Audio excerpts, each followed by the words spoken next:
오늘 말씀의 제목은 우리 삶은 주의 것입니다. 우리 삶은 주의 것. 네, 우리에게는 각자 소유하고 있는 것들이 있으실 겁니다. 근데 그 소유하고 계시는 것들이 여러분의 마음에 들지 않거나 아니면 여러분들에게 오히려 해를 끼친다면은 여러분들 그것에 대해서 별로 좋은 마음이 들지 않을 거예요. 마찬가지입니다. 하나님께서는 질서를 우리 가운데 주셨습니다. 이 질서는 어디에나 다 있죠. 조직, 회사, 가정, 교회, 어디에나 다 하나님께서 질서를 세워주셨습니다. 그 질서를 하나님께서 세우셨는데 그 질서에 어긋나거나 그렇게 하는 것은 하나님의 뜻을 행하는 게 아닐 것입니다. 여러분, 우리 담임 목사님께서 3부 예배 성도님들 사랑하십니다. 사랑하십니다. 네. 제가 1부 때, 2부 때 했을까요? 안 했을까요? 네. 1부 때는 1부 성도님들 사랑하십니다. 2부 때는 2부 성도님들 사랑하십니다. 3부 때는 우리 3부 성도님들, 우리 담임 목사님 사랑하고 계셔요. 여러분들 다 사랑하고 계세요. 그래서 혹여 우리가 어떠한 건의를 가지고 담임 목사님께 말씀을 드렸는데 하나님께서는 우리 담임 목사님께서는 여러분들을 사랑하시기도 하지만 또한 전체들 다 사랑하시기 때문에 여러분들의 의견을 바로바로 수용할 수가 없는 것입니다. 왜? 전체를 보시기 때문에.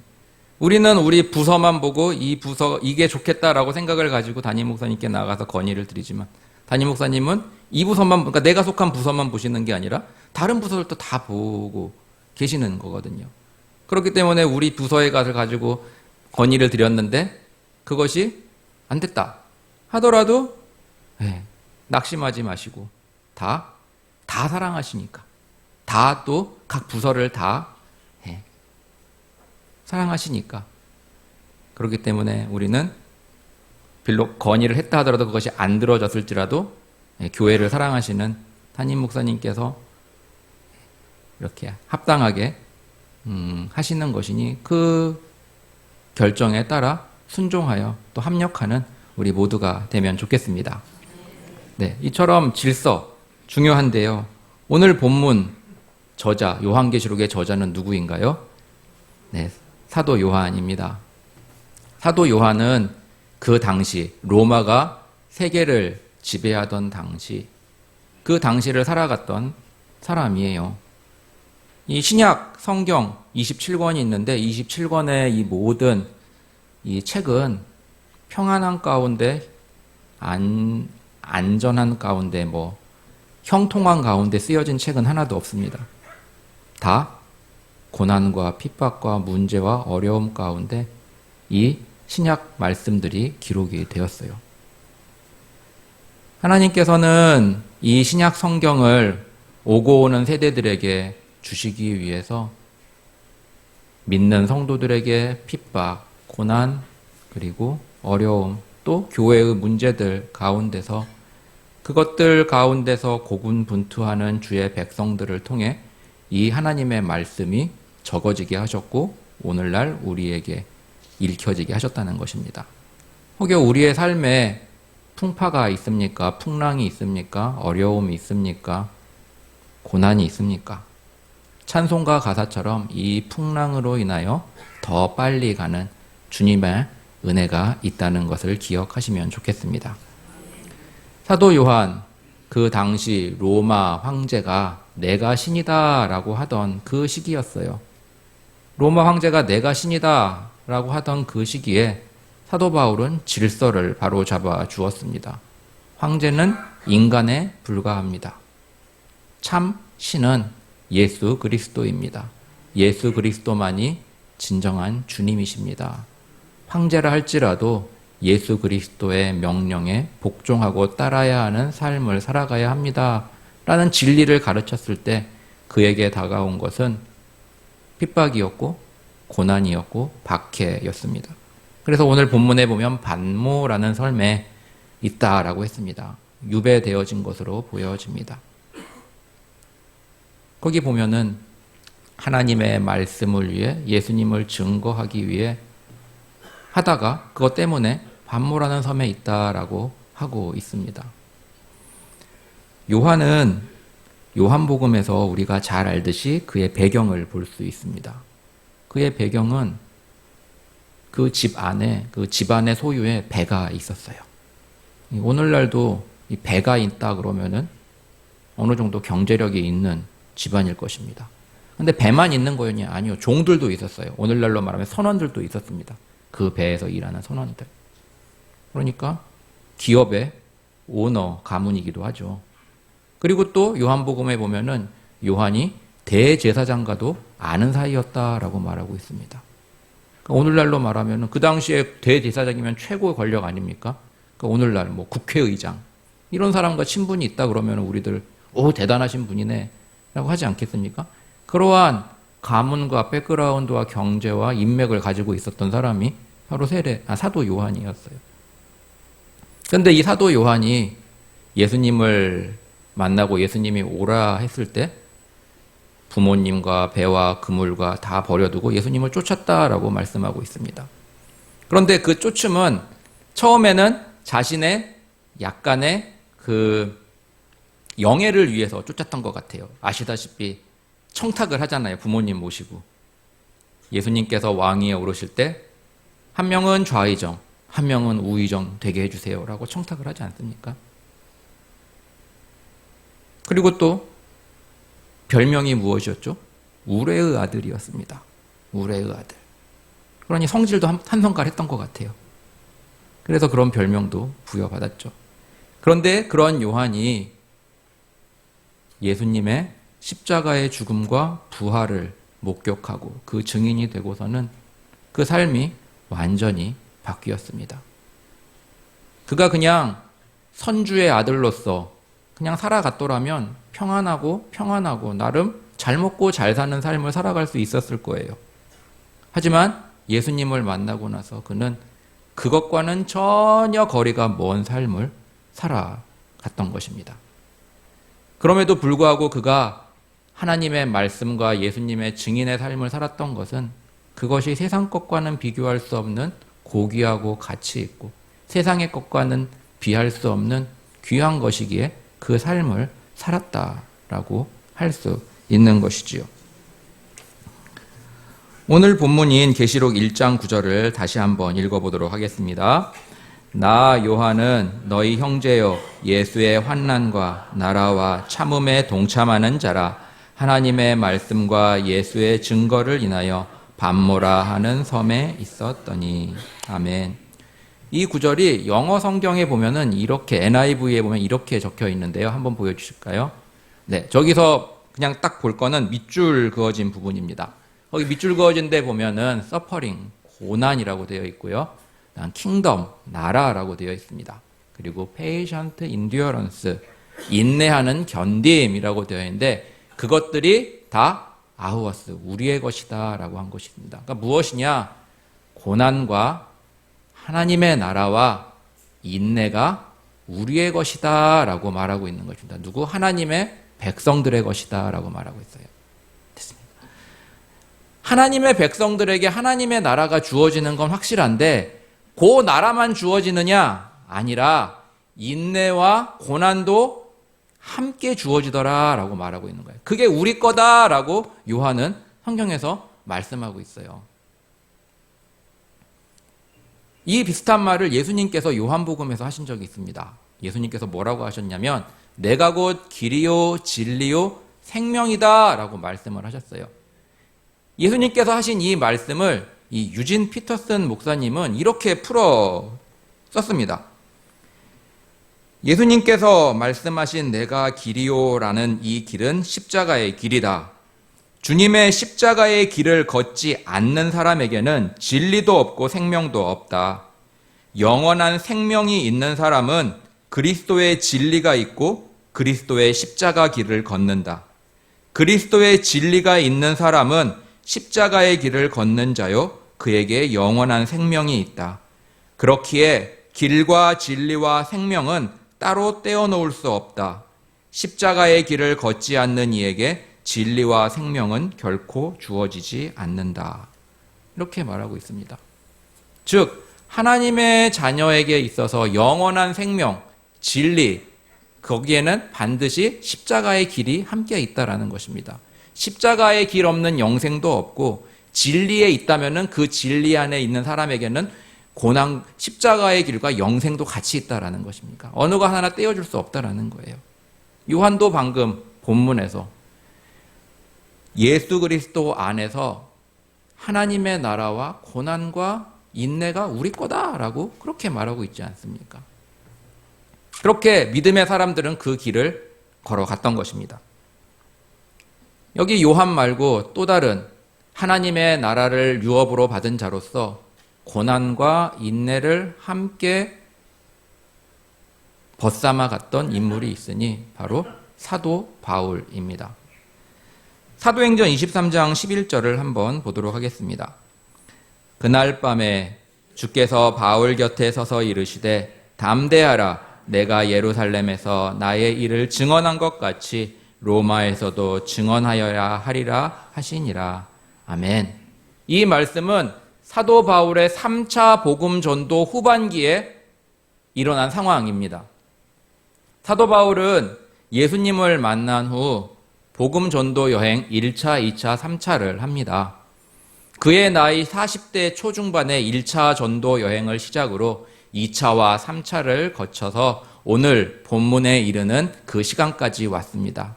그리고 이 3차 전도 여행의 후반기가 되었을 때 그의 나이는 어느덧 50대 중반이 되었어요. 오늘날 한국 사회에서 50대 중반이라고 하면 바라보는 시선은 무엇입니까? 사회에서 어느 정도 입지가 있고 성공했고 나름 평안한 삶을 유지해야 한다고 생각하지 않습니까?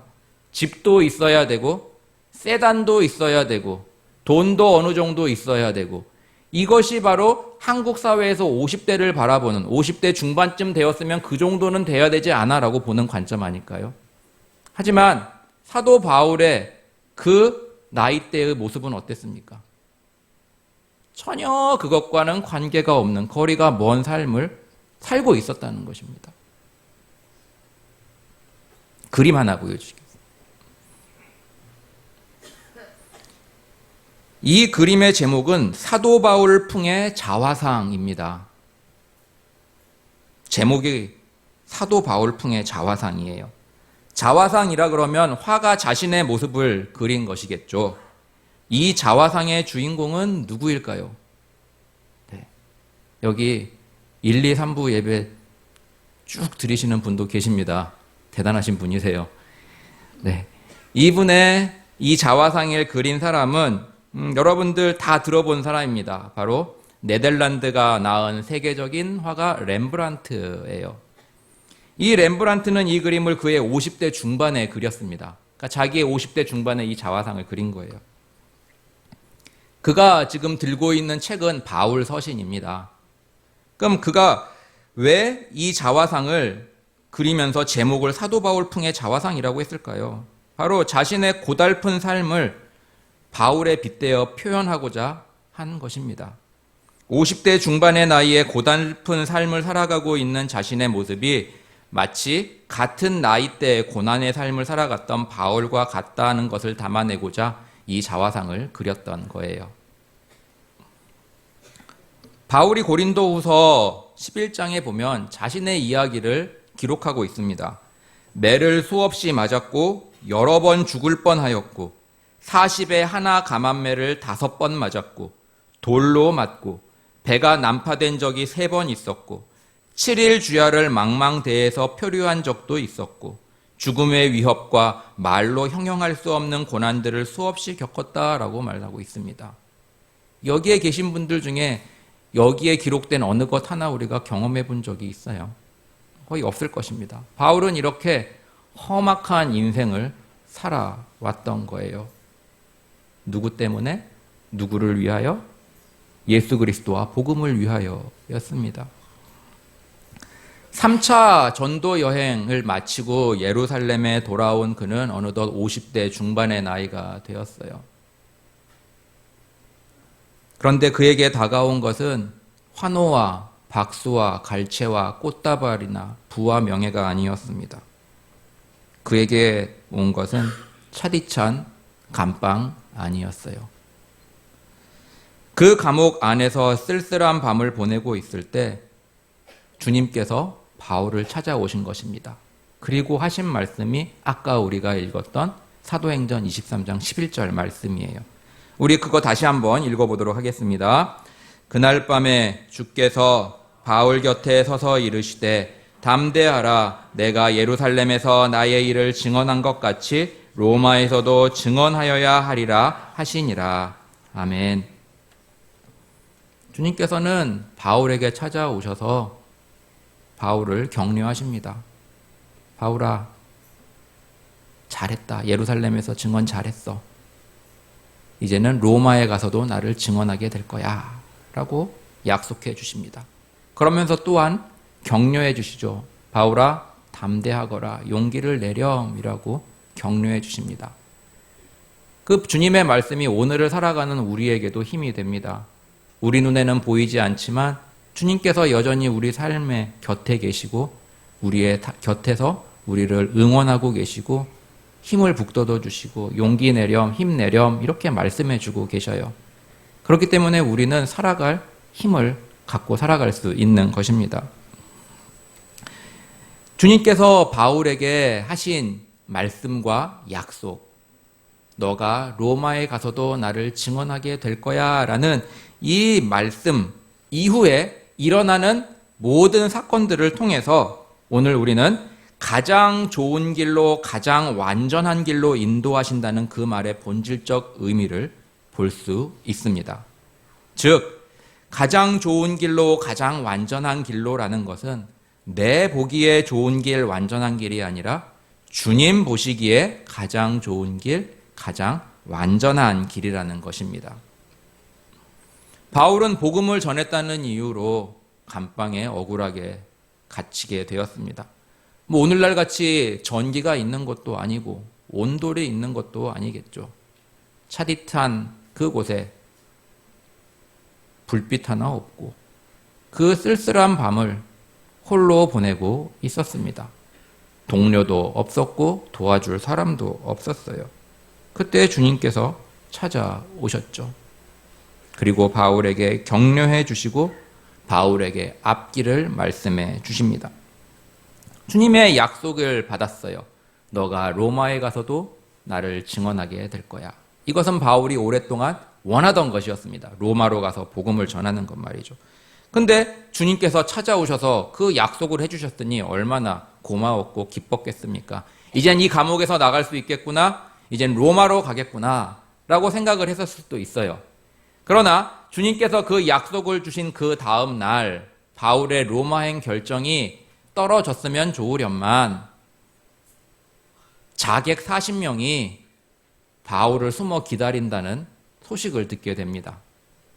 예루살렘 당국자들이 천부장에게 바울 예루살렘 공회로 잠깐 보내주시오. 조사할 게 있소. 라고 공문을 보내어 천부장이 보내주면 노정에서 바울을 없애버리겠다라고 한 자객들이 40명이 있다는 소식을 듣게 돼요. 그래서 그 소식을 들은 바울은 천부장에게 말하고 천부장은 바울을 로마가 아닌 총독이 있었던 가이사랴로 보내버립니다. 가이사랴에서 그 당시 다스리던 총독 벨릭스 앞에 서게 된 바울. 예루살렘에서 당국자들이 고소하고 그 다음에 바울은 자신을 변론하고 그러한 법정 앞에서 그 모든 것을 들었던 총독 벨릭스는 바울이 무죄인 줄 알았어요. 여러분, 총독이면은 상당한 식자이고 또 배움이 있는 사람이고 그런 사람입니다.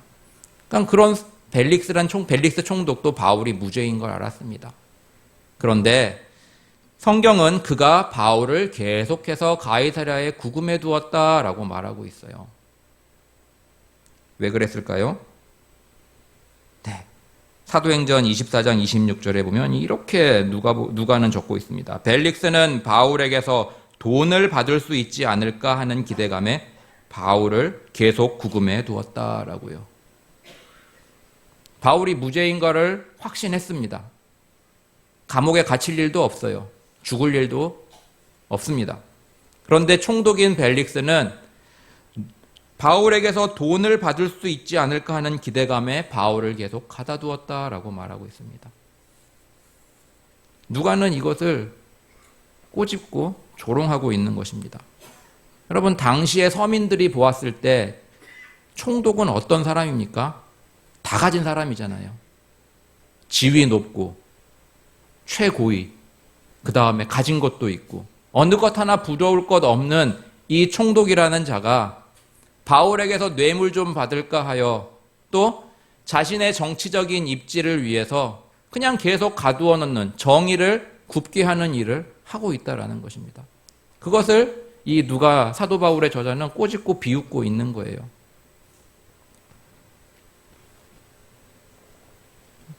여러분, 벨릭스가 바울을 이태 동안 가두어 두었다라고 성경은 말하고 있습니다.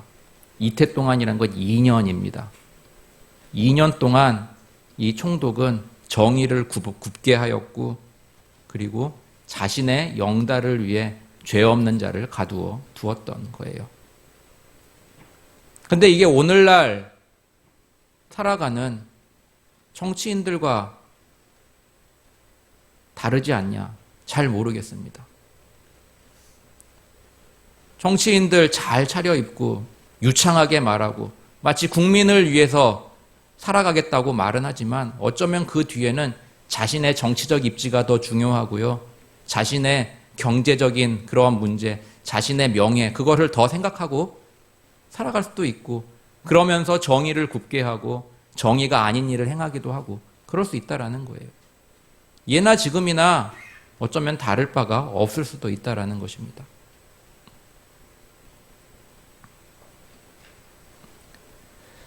주님께서 바울에게 너가 로마로 가서 나를 증언하게 될 거야, 증거하게 될 거야 하고 약속하신 그 약속한 지도 2년이 지났습니다. 2년이 지났을 때 이제 새로운 총독이 부임하게 됩니다. 그래서 후임 총독이 벨릭스의 그 지휘권을 부여받게 돼요. 그 총독의 이름은 베스도. 베스도가 부임을 했습니다. 그럼 처음 부임했으니 어떻게 해야 되죠? 당국자들과 친해져야 되겠죠. 그래서 베스도 역시도 이 유다의 권력층들, 당국자들과 친해지기 위해서, 그들의 환심을 사기 위해서, 자신의 정치적 입지를 잘 유지하기 위해서 죄 없음을 분명히 알고 있음에도 불구하고 바울을 여전히 가이사랴에 가둬두고 있는 그런 행동을 합니다. 그리고 나서 헤롯 왕과 또 많은 인사들 앞에서, 그리고 자신도 참여하는 그 재판정에 바울을 세우고 다시 한번 변론을 할 수 있도록 합니다. 그래서 헤롯 왕도 참석하고 고위 인사들도 참석하고 베스도 본인도 거기에 참석해서 다 들었어요. 송사하는 것과 변론 다 들었을 때 거기에 있는 모든 사람들이 바울은 죽을 만한 일도 안 했고 갇힐 일도 없다, 그렇게 합의를 보았습니다. 그런데 예루살렘 당국자들이 가이사랴에 있는 바울을 다시 예루살렘으로 보내달라라는 부탁을 합니다. 근데 그 이유는 전과 같았어요. 바로 노정에서 바울을 없애버리고자 한 것입니다. 그 모든 것을 알고 있었던 바울은 사도행전 25장 11절에서 이렇게 말을 합니다. 우리 같이 한번 읽어보도록 하겠습니다. 만일 내가 불의를 행하여 무는 사세를 범하였으면 죽기를 사양치 아니할 것이나 만일 이 사람들이 나를 송사하는 것이 다 사실이 아니면 누구든지 나를 그들에게 내어줄 수 없삼나이다. 내가 가이사께 호소하노라 한대. 아멘. 바울이 그 법정에서 나는 황제에게 상소하겠습니다 라고 말을 합니다.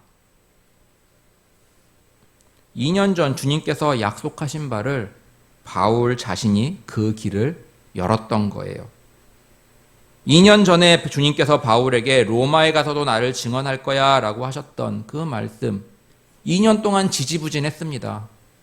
그런데 그 지지부진했던 로마행이 바울의 이 말, 내가 로마 황제께 상소합니다 라는 이 말로 시작이 된 것입니다. 이런 말이 있습니다. No action, nothing happens. 행동이 없으면 아무것도 일어나지 않는다라는 거죠. 많은 성도님들이 성령 충만을 원합니다. 성령 충만을 원하는데 아무것도 하지 않으면 성령 충만 없다는 거예요.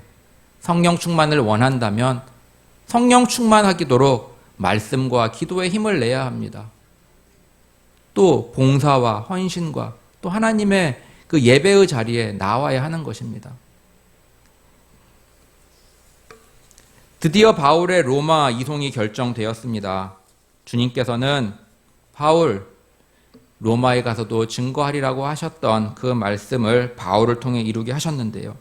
이 복음을 증거하는 것, 주님께서 기뻐하시는 일일까요? 아닐까요? 기뻐하는 일이죠. 주님이 기뻐하신 일을 하러 가는 그 바울, 오늘날로 하면 비행기 비즈니스석 태워서 보내줘야 되지 않겠습니까? 하지만 바울의 그 로마행 길은 전혀 그것과는 거리가 멀었습니다. 출항을 했는데 유라굴로라는 광풍을 만났어요. 그 광풍으로 인해서 2주 이상을 밤낮 자지 못하고 시달릴 대로 시달리고 죽음의 문턱까지 이르는 그러한 시간을 보내게 됩니다. 하루도 아니고 5일도 아니고 일주일도 아니고 15일 이상의 밤낮을 광풍에 시달리고 죽음의 위협을 겪어야 했다라는 거예요. 복음 전도를 하러 가는 그 바울의 길이 험난하기 그지 없습니다. 그런데 하나님께서는 그 길 가운데 아무것도 하고 계시지 않았던 것일까요? 아니었어요. 하나님께서는 바울과 함께 동행했던 275명의 사람들의 마음을 그 광풍, 그 위험을 통해 부드럽게 하셨습니다. 사람들이 그렇지 않습니까? 죽음 앞에서는 마음이 여려지고 부드러워져요. 거기에는 죄수들도 많이 있었습니다. 또 선원들도 있었고요. 이 뱃길에 대해서 잘 아는 사람들 아닙니까? 그리고 로마 병정들도 있었습니다. 강팍하기 그지없는 사람들이 많았어요. 하지만 하나님께서는 인간의 힘으로 도저히 어찌할 수 없는 그 자연을 일으켜서 거기에 있는 많은 사람들의 마음을 물같이 부드럽게 하시고 그들 앞에 바울로 하여금 예수 그리스도를 증거하게 하셨던 것입니다. 또 원래 가려고 했던 베닉스 항구가 아니라 그 거리의 10배가 넘는 거리를 흘러 정처 없이 떠다니다가 그것도 겨우 배가 파손해서 널빤지 붙잡고 겨우겨우 탈출에 성공해서 도착한 그 멜리데 몰타 섬에서 어떤 일이 일어났습니까? 바울의 손을 독사가 물었어요. 의사 누가가 사도행전을 기록하지 않았습니까? 의사가 보았을 때 독사라면 진짜 독사입니다. 독사가 물었는데 아무런 일이 일어나지 않았어요. 그리고 그 섬의 추장의 아버지를 안수 기도하여 예수님의 능력으로 고치는 그 일을 행한 것입니다.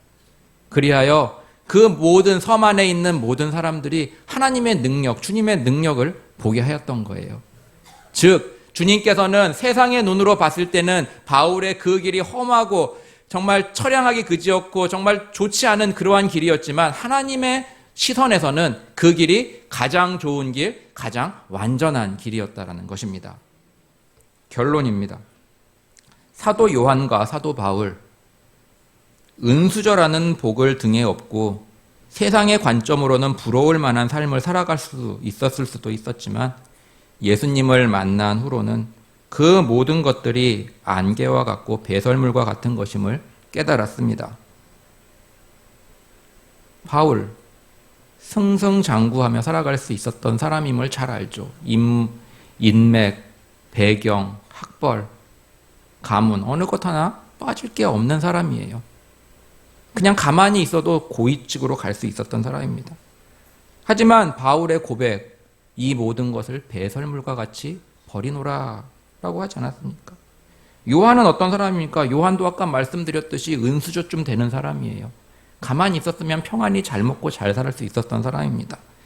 그런 그가 일평생 하나님의 나라를 위하여 고난과 인내의 삶을 살아갔습니다. 밤모섬 유배지에서 뭐 했겠어요? 중노동 했겠죠.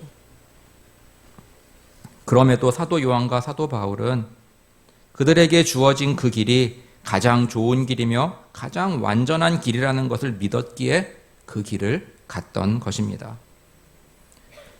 우리보다 우리를 잘 아시는 주님께서 우리를 부르셨습니다. 그리고 우리에게 하나님의 나라를 주시며 고난과 인내도 함께 주셨습니다. 우리 각자에게 주어진 자신의 길들이 좁은 길, 고난의 길이라 할지라도 우리가 처음에 인사 나누었던 것처럼 모든 상황 속에서 주님을 신뢰하며 살아가는 성도들이 되어야 할 것입니다. 하나님의 부르심에는 또 하나님의 인도하심에는 후회하심도 없고 실수도 없으심을 믿으며 요한처럼 바울처럼 자신의 인생을 온전히 주님께 맡기고 주님을 신뢰하며 모든 상황과 시간 속에서 예수 그리스도의 증인이 되는 삶을 살아가는 우리 모두가 되기를 주님의 이름으로 축원합니다.